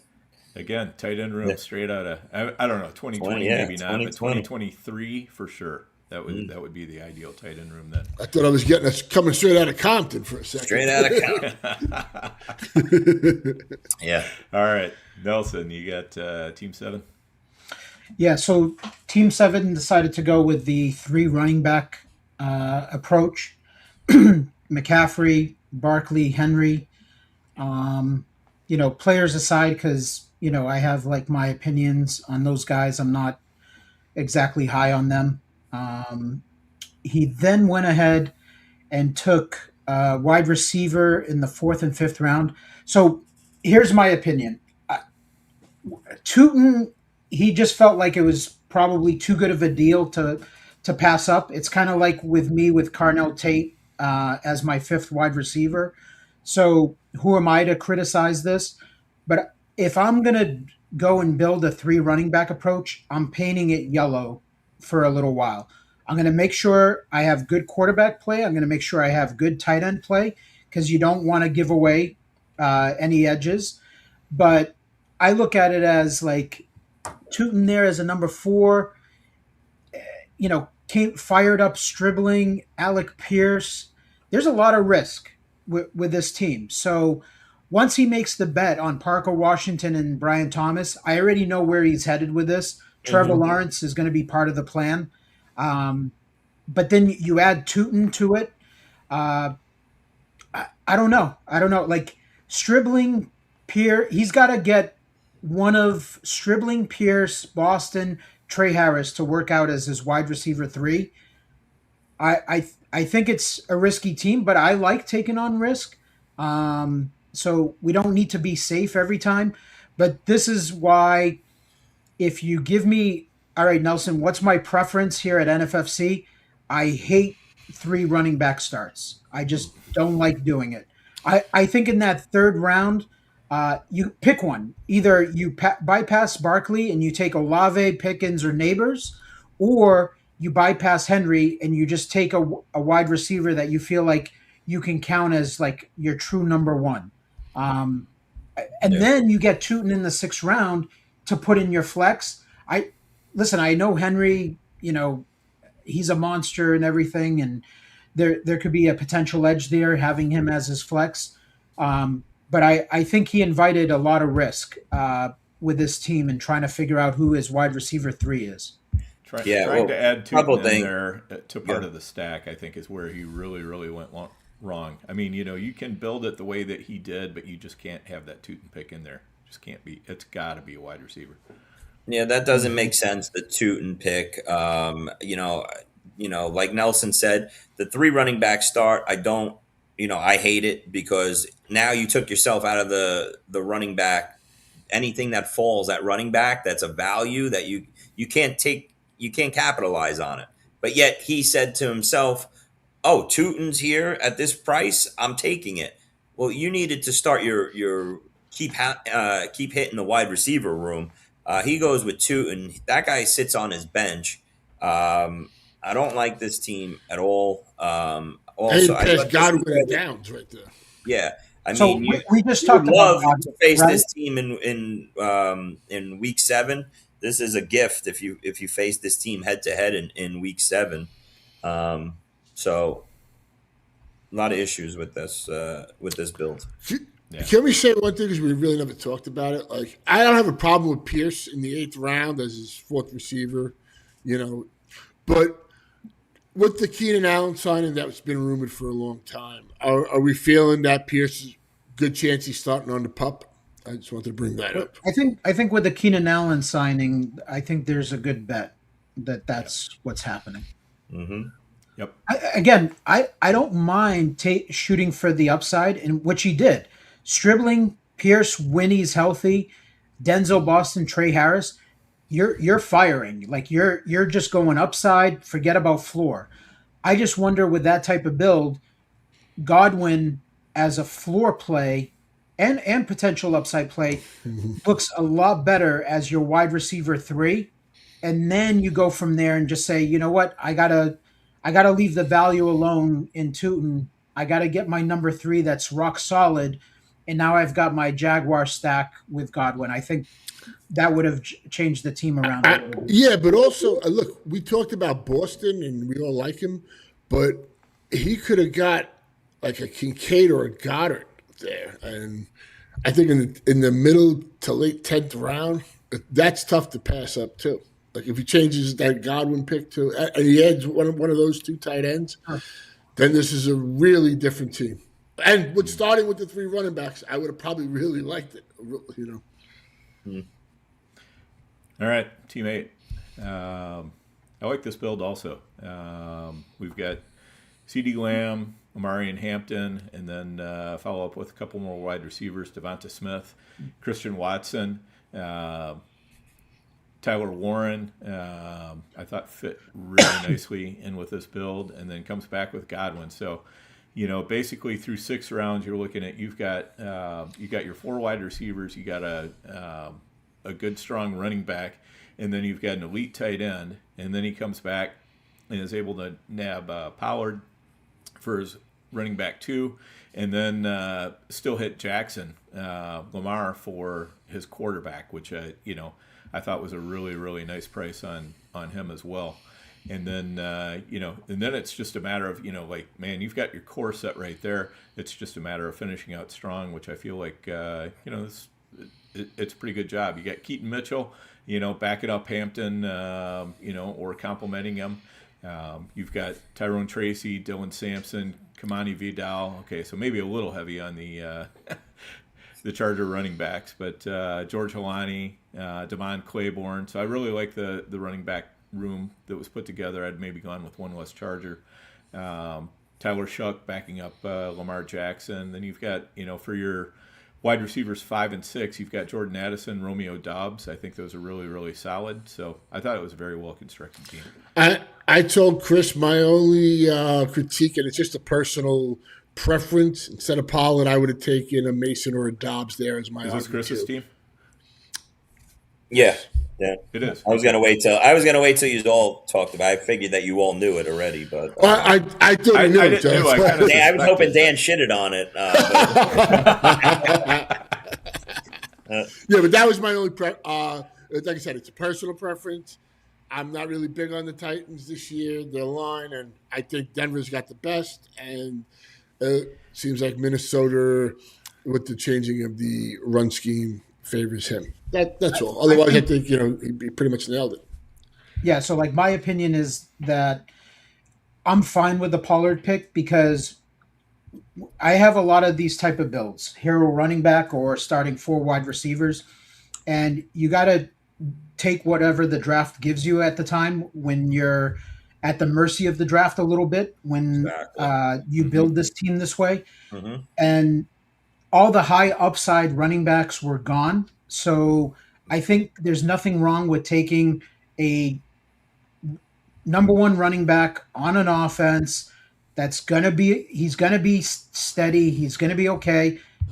Might not have the greatest ceiling, but guys like Pollard, Mason, Jalen Warren, Stevenson, those are all guys to me that are just solid guys. They get me out of the gate, and then I can go to work on the waiver wire, or I might have a diamond in the rough on my bench if there's an injury or something like that. So I don't mind what Chris did. He has an edge at tight end. He's got 4 really good wide receivers, and then Lamar falls to him in the 8th. I'm not going to have a ton of Lamar Jackson, but when he falls to the 8th round, I'm going to take him every time. I've made a rule of that otherwise I'm always going to pass him. I'm going to have 0 Lamar, and I'm not okay with that because in the shootout, Lamar Jackson can definitely put up big numbers. So I'm good with Lamar there. Adds his number 5 in Addison, and then goes back to work, at running back. I think Dobbs in the 11th round is a great price. Everything I'm seeing out of Patriots camp is that he's been a monster, and he's developed good chemistry with Drake May. So his wide receivers are strong. QB and tight end are strong. I think my situation with my team, we're going to be looking for our RB2. We're going to be fighting on the waiver wire, for that position. So I like Chris's team. I was in this draft with him. So as we're drafting along, I'm watching it develop, and I pretty much could pick every player that Chris took is basically where I would go. So we were in sync in that way. Yeah, I mean, Nelson, you saw the picture. You said the things that I wanted to explain. I could take you guys through it real quick, the mind frame. I know we're up against time, but I knew the Pollard pick would be the one that was discussed the most on this stream here when breaking down this team. But like you said, sometimes you got to move a running back up into that position. The running backs were going a little hot and heavy here. Okay, I come around, and you're really between Stevenson, Jalen Warren, Pollard, Dobbins, Mason to finish off your RB2 room. Now, do I want to pull the trigger on a Tony Pollard right there, especially when Drake May, which I handed in your lap, or at the time Lamar is on the board? No, I don't. But I see what's happening here. I say if I don't pull the trigger here on my RB2, I'm going to miss out on all these guys that I just mentioned going forward. I already missed out on Stevenson and Warren if those guys are my guys, if I want to make them my RB2 on this type of build. So I take Pollard there. I still get lucky somehow with Lamar, who Nelson, I think we both have the same outlook on Lamar. Yes, he's a top 4-5 fantasy quarterback. You take the advantage at the elite position right there, the onesie position with Lamar there. That's a no-brainer to fall back to me. I could have easily flipped it and had Lamar there and hoped that Pollard landed, but that's an easy flip. My biggest issue, not issue, but I think I bled the clock down was, I love Tyler Warren. I could have went Tyler Warren there or taking one of those running backs that fell to the other side of the board there. And I think ETN, Swift, Montgomery, you guys all benefited from someone like me and my build passing on Warren. Obviously, Warren's going to go in the next couple picks after that. But looking back, getting an elite tight end, an elite quarterback, and still getting my 4 wide with what I think is a solid 5 and 6. I'm happy with it. My RB2 will be an issue all year long. That'll, like you said, Nelson, will be what we're fighting over on the wire. But this is how I build my teams mostly. There's multiple ways to build them, but I'm comfortable building this way. It's tough when you get an elite quarterback and tight end both in the top 8 rounds. But if they come to you, you have to pull the trigger on it. My other issue besides Pollard is I would have liked to have gotten a more solid RB3, but at this point, I just commit to, listen, I already have Hampton. I take Keaton Mitchell, the Vidal pick. I don't have an issue with either, Dan, late. I have the whole Charger running back, and I believe in that offense. I believe in that If you run want to use scheme, both condoms, everything. go ahead. Yeah, that's fine. That's fine. But at least I have, I'm my RB1 locked in there. I'm giving you shit. That's it. All right, let's Chris, go ahead. Team 9. Oh, I'm back up here. Yep. Genty, Brown, Rice, Allen. Man, I'm sorry here. I remember this guy taking Kincaid and not having a problem with that pick. Because I thought it was a little late, and I said to myself, it's the same thing I've been preaching is if you feel you have an upside tight end like a Kincaid, you could just flex him out. He's a little light at wide receiver, but he took the value in Kincaid at this point. And him and Fannin are a deadly tight end combination, in my opinion, this year. They both have upside to hit as a top 5 tight end. And if they are both on fire, you could flex out Kincaid. So not hating on. He gets the elite quarterback. He's got 2 top 10 tight ends. I'd have to study it a little more, but I don't think anything is glaring. Maybe something to you guys. The only thing for me, after having Genty and Scatterbo, and it's not a bad pick taking Warren there, I'm probably going to lean towards maybe getting my 4th receiver there. There's some good ones available, but again, it's not a bad play. Taking Warren as your 3rd, I can't really kill that. I mean, the only pick I don't really like, and that's because I don't believe in Charbonnet coming back, and I don't think he's coming back till sometime late in October, and that's just a hell of a long time to hold somebody. It's not somebody I'm drafting. Maybe I'm just dead wrong on that. I would have rather taken the upside swing on like a Sampson there. But, I don't really have a problem. I think Concepcion and Coker, again, if I have that wide receiver where he's got Warren, Chris, I'm curious. When it was your turn in the fourth round, you took Watson. Were you giving any consideration to taking Josh Allen there? No, because I already had my elite RB there, and I felt the feel of this draft, along with many others, is when you're on the right side of the board, you got to get that wide receiver 3, or else you're in trouble. And with only a couple names left to the right, first off, Evans and Adams, I'm not high on, so those are out of the picture for me. I made the right move in taking Watson and passing on Josh Allen, because Odunze and J-Mo come off the board. I would have not been happy at all with my wide receiver 3. Mm-hmm. Yeah, I think it worked out good build for that you. I passed Josh Allen on. I was just curious what your mindset was at that moment. Yeah. Well, there you go. There you have it. Right. That was my mindset. All right.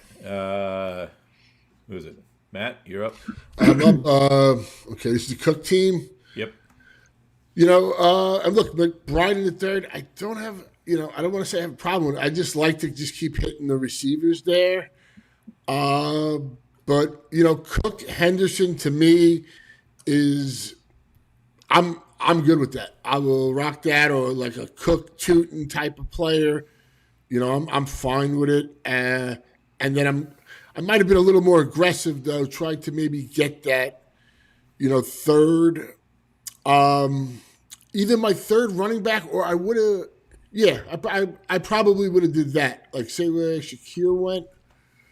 Who you had some good names there, so that would have been tough for me to pass up. Like a Kraft there, I think really would have made this team. I do like Kenny Gainwell. I do think he has a good chance. I think he really established himself last year. They brought him in here. They paid him. They seem to really like this guy. So, I mean, Andrews as a backup, fine with that. He just never hit Booty was the only wide receiver he touched again. So, I mean, that was his 6. Jalen Hurts. I mean, Murray, I can't kill you as a backup. I'm not a Murray guy, but if he's your backup, you got Hurts at a good price. So, I mean, all in all, I think it's a good team. He got hurt with the Tyson injury. Well, actually, he knew Tyson was hurt at this point, right? Yeah, looks like. So, I mean, Tyson, Shakir there, that's where, for me, things went wrong. I would have rather had a Diggs, a Stribling, Jaden Higgins, Wandell, any of those 4 receivers there as my 4th, knowing the status that it didn't sound good. I mean, it's before we knew it was like a 2-month thing, but it didn't sound good. So any of those 4 receivers, or Jaden Reed, who went in the 8th, I would have definitely smashed. Okay. Team 11, Nelson. Yeah, so Team 11 goes with Jonathan Taylor, Chase Brown, and it brings up the debate from the back end in the prime times is what do you do there? Do you go 1 and 1? Do you go 2 running backs? Or do you even go 2 wide receivers? I think you can do it both ways. I want to have some different builds.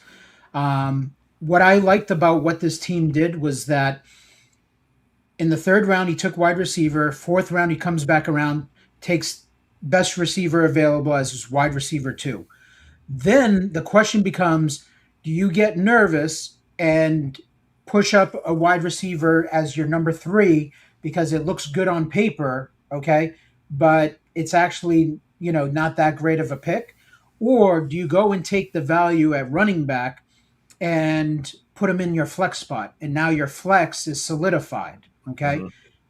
I think that's the thing that people will run into. And I'm of the belief that this is the way to draft it, is if you're going to go with 2 running backs on the back end, call it whatever you want, like you're leaning into it, okay?